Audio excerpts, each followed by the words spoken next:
তারেক জিয়ার উপলব্ধি নিয়ে এখন কলাম লেখা হচ্ছে, বিশ্লেষণ হচ্ছে যে তার উপলব্ধিটা ঠিক আছে কিনা, এর মানে তিনি বাস্তবতা বুঝতে পারছেন কিনা, এটা নিয়ে ব্যাপক বিচার বিশ্লেষণ হচ্ছে। কাল বেলায় একটা কলাম এসেছে তারেক মহিউদ্দিন খান মোহনের, তারেক রহমানের উপলব্ধি। এই তারেক রহমানের উপলব্ধিটা অত্যন্ত তাৎপর্যপূর্ণ, যেহেতু এখন সবচাইতে জনপ্রিয় বা বড় নেতা বলা হয় তারেক রহমানকে, এবং বিএনপির লোকজন মনে করে ধরে নিয়েছেন যে নেক্সট প্রাইম মিনিস্টার বা head of the government Tareque Rahman. অতএব সেই তারেক রহমান উপলব্ধিটা বোঝা আমাদের জন্য জরুরি। কলামে কি আছে আমি সেদিকে আসছি, তবে আমি আমার মতো করে তারেক রহমানের উপলব্ধিটা একটু বিশ্লেষণ করি। তারেক রহমান উপলব্ধি করেছেন যে আওয়ামী লীগ ফিরতে পারবে না, আর এই কারণে বিএনপির লোকজন বলছে যে আওয়ামী লীগ নির্বাচনে আসুক, সমস্যা নেই, কারণ এরা আর ফিরতে পারবে না। যদি এই জায়গায় আমাদের বিরোধ আছে, আওয়ামী লীগ ফিরতে পারবে না এবং নির্বাচনে আসতে দেওয়া হবে না, এটা একটা তারেক রহমানের উপলব্ধি। এবং তারেক রহমান মনে করেন যে জামাত শিবিরকে বাদ দিয়ে বাংলাদেশে কোনো রাজনীতি চলবে না, জামাত শিবির গুরুত্বপূর্ণ, এমনকি তারা ক্ষমতা আসতে পারে, বিএনপি তাদের কাছে পরাজিত হতে পারে। অর্থাৎ জামাত শিবির খুবই গুরুত্বপূর্ণ, তারেক রহমান উপলব্ধিতে জামাত শিবির অত্যন্ত গুরুত্বপূর্ণ। এবং তারেক রহমান উপলব্ধি করেছেন যে অ্যাবসলিউট মেজরিটি তারা পাবেন না, নির্বাচনে জিততে কষ্ট হবে, মাঠ খালি নাই, বহুমুখী চ্যালেঞ্জের মুখোমুখি হতে হবে, জামাত শিবিরের প্রতিদ্বন্দ্বিতার মুখে পড়তে হবে, বৈষম্যবিরোধী ছাত্র নাগরিক কমিটি এরা দল করলে তাদের প্রতিদ্বন্দ্বিতার মুখে পড়তে হবে, তো ছোট দল জামাত শিবির সবাই মিলে নতুন দল জোট করলে তখন বিএনপির 12টা বেঁচে যাবে, শেষ পর্যন্ত তারেক রহমানের প্রধানমন্ত্রীর স্বপ্ন পূরণ নাও হতে পারে। এই উপলব্ধি তারেক রহমানের আছে এবং এই উপলব্ধিগুলো সঠিক। কিন্তু ছাত্র দলের ছেলেরা ভেবেছিল যে তারা শিবির টিবির বাদ দিয়ে তারা ঢাকা বিশ্ববিদ্যালয়ে রাজনীতি করবে, যেটা হাস্যকর। আর আওয়ামী লীগ ফিরতে পারবে কিনা এই প্রশ্নটা আমাদের আর একটু ডিটেলস আলোচনা করা দরকার। আওয়ামী লীগ ফিরতে পারবে না, এটা নির্ভর করবে আমাদের উপর। আমরা যদি আওয়ামী লীগকে নিষিদ্ধ করি, আওয়ামী লীগকে যদি দাঁড়াতে না দিই, তখন আমরা বলতে পারবো আওয়ামী লীগ ফিরতে পারবে না, না হলে কিন্তু এটা হবে না। চলতি বছর 5 আগস্ট ছাত্র গণঅভ্যুত্থানের মধ্য দিয়ে বাংলাদেশের রাজনীতিতে বৈপ্লবিক পট পরিবর্তন হয়েছে। রাষ্ট্র ক্ষমতা থেকে বিদায় নিয়েছে ফেসিবাদী শাসক গোষ্ঠী। ফেসিবাদের এ পতন চিরস্থায়ী কিনা তা নিয়ে অবশ্য জনমনের সংশয় রয়েছে, কেননা যুগে যুগে বিদায়ের পর নতুন নতুন রূপে নতুন নামে ফেসিবাদ বা স্বৈরাচারের আবির্ভাবের নজির রয়েছে। কি ভেবেছিল 1975 সালে, কেউ ভেবেছিল 1975 সালে বাকশালী স্বৈরাচার শাসনের পতনের 34 বছর পর তা আবার ফিরে আসবে বাংলাদেশে? সবাই ভেবেছিল 75 শিক্ষকের স্মরণ রেখে বাকশালের কলঙ্ক থেকে পুনর্জন্ম নেওয়া আওয়ামী লীগ হয়তো গণতান্ত্রিক আচরণ করতে অভ্যস্ত হবে, কিন্তু তা হয়নি।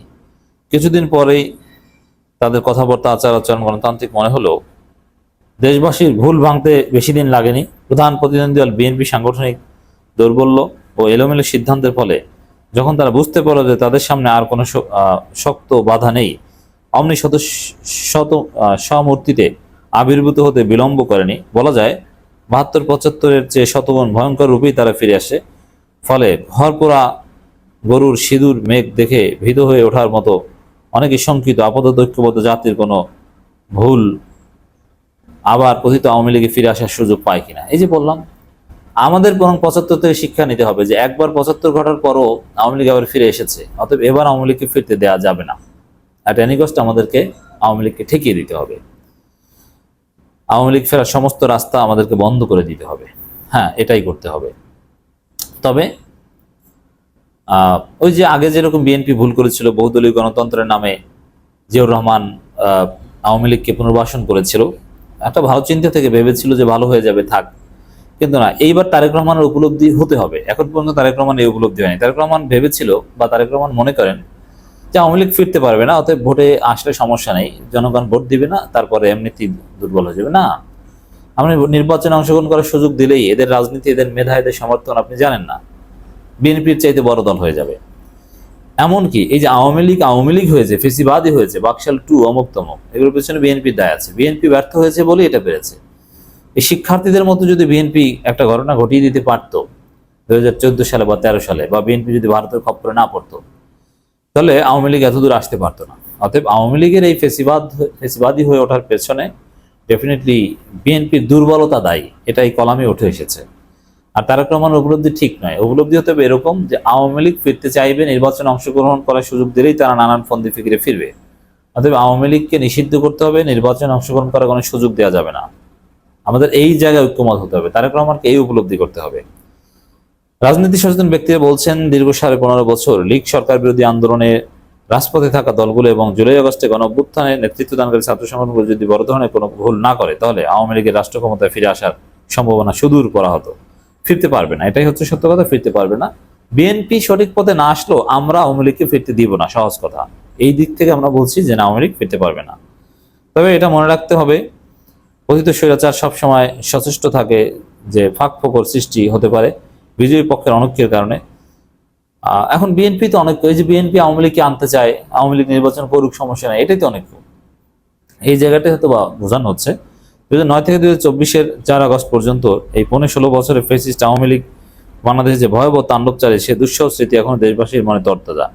কিন্তু সে ভয়ঙ্কর দিনগুলোর স্মৃতি ফিকে হয়ে যেতে বেশি সময় লাগবে না যদি জনগণের প্রত্যাশা অনুযায়ী দেশের পরবর্তী সরকার কাজ না করে। লীগ সরকারের আমলে শাসক দলটির কর্মী ক্যাডাররা যেসব অপকর্ম করেছে তা যদি আগামীতেও অব্যাহত থাকে, তাহলে দেশের গড়পড়তা মানুষ স্বভাব অনুযায়ী আগেই তো ভালো ছিল। হ্যাঁ, এটি হচ্ছে কথা, আগেই তো ভালো ছিল, এই উপলব্ধি হতে পারে, এই উপলব্ধি হবে, এটা হিউম্যান নেচার। আপনি সেবামূলক কাজ বা দ্রব্যমূল্য, আইন শৃঙ্খলা, এগুলোতে যদি আপনি দুর্বলতা দেখেন, তখন আগেই ভালো ছিল এই কথা মানুষ বলবে, কোনো সন্দেহ নেই। তখন হাসিনার গণহত্যাও মানুষ ভুলে যাবে। অতএব আওয়ামী লীগকে নিষিদ্ধ করতে হবে, এই সরকারের দুর্বলতা বা এগুলো ঠিক করতে হবে। একই সাথে আগেই ভালো ছিল, আগে বলতে আওয়ামী লীগের কথা যেন কেউ কল্পনা করতে না পারে, এই জায়গাটা আমাদের নিশ্চিত করতে হবে। দর্শক, বিএনপির ভারপ্রাপ্ত চেয়ারম্যান তারেক রহমান বিষয়টি সম্যক উপলব্ধি করতে সক্ষম হয়েছেন বলেই মনে হচ্ছে। 5 আগস্ট পরবর্তী সময় তার কথাবার্তা, ভাষণ, বিবৃতি তা স্পষ্ট হয়ে উঠছে। এর আগে তার বক্তৃতার শব্দ বাক্য চয়নে অসহিষ্ণু ও ক্রুদ্ধতার যে বিষয়টি লক্ষ্য পরিলক্ষিত হতো, এখন তা অনুপস্থিত। বিশেষত 17 সেপ্টেম্বর নয়াপল্টনে বিএনপি সমাবেশ লন্ডন থেকে ভার্চুয়ালি যুক্ত হয়ে তিনি যে ভাষণটি দিয়েছেন তা সর্বমহলে প্রশংসিত হয়েছে। একটি গণতান্ত্রিক রাজনৈতিক দলের শীর্ষ নেতার বক্তব্য এমন হওয়া উচিত, এমন প্রতিক্রিয়া ব্যক্ত করেছেন তার সমালোচকরাও। অনেকে বলছেন, তিনি যদি তার পরিবর্তন মানে বক্তৃতা এ ধারা অব্যাহত রাখতে পারেন, তাহলে পিতা জিয়াউর রহমান ও মা খালেদা জিয়ার যোগ্য উত্তরসূরি হিসেবে বাংলাদেশের রাজনৈতিক ইতিহাসে স্থান পেতে সক্ষম হবেন। তার উপলব্ধি ঠিক আছে, এখানে তিনি নেতাদের থামানোর চেষ্টা করছেন, বলছেন যে আগামী নির্বাচন কঠিন হবে, নানান কিছু বলছেন, 31 দফার কথা বলছেন, বিএনপিকে একটা ভিন্ন চরিত্র দেওয়ার কথা বলছেন, নানান বিষয়ে তারেক রহমানের উপলব্ধি ঠিক আছে। কিন্তু যে বললাম যে ছাত্র দল বা বিএনপির যারা এখনো বুঝতে পারছে না যে কি, তারা হয়তোবা বিষয়টা উপলব্ধি করতে পারছে না। তারেক রহমানের উপলব্ধি ঠিক আছে, তারেক রহমানের উপলব্ধিতে Jamaat Shibir is very important, এবং আগামী রাজনীতি তাদের জন্য খুব কঠিন। আর আওয়ামী লীগ ফিরতে পারবে না কথাটা আমাদেরকে এভাবে বলা যাবে না। আমাদের অবস্থান হচ্ছে আওয়ামী লীগকে আমরা ফিরতে দিব না, আওয়ামী লীগ ফিরতে চাইলে আমরা প্রতিহত করব, ঠেকিয়ে রাখবো। আমরা আওয়ামী লীগকে কোনো মূল্যে ফিরতে দিব না। জিয়াউর রহমানের স্টাইল এখানে চলবে না, আওয়ামী লীগকে নিষিদ্ধ করতে হবে।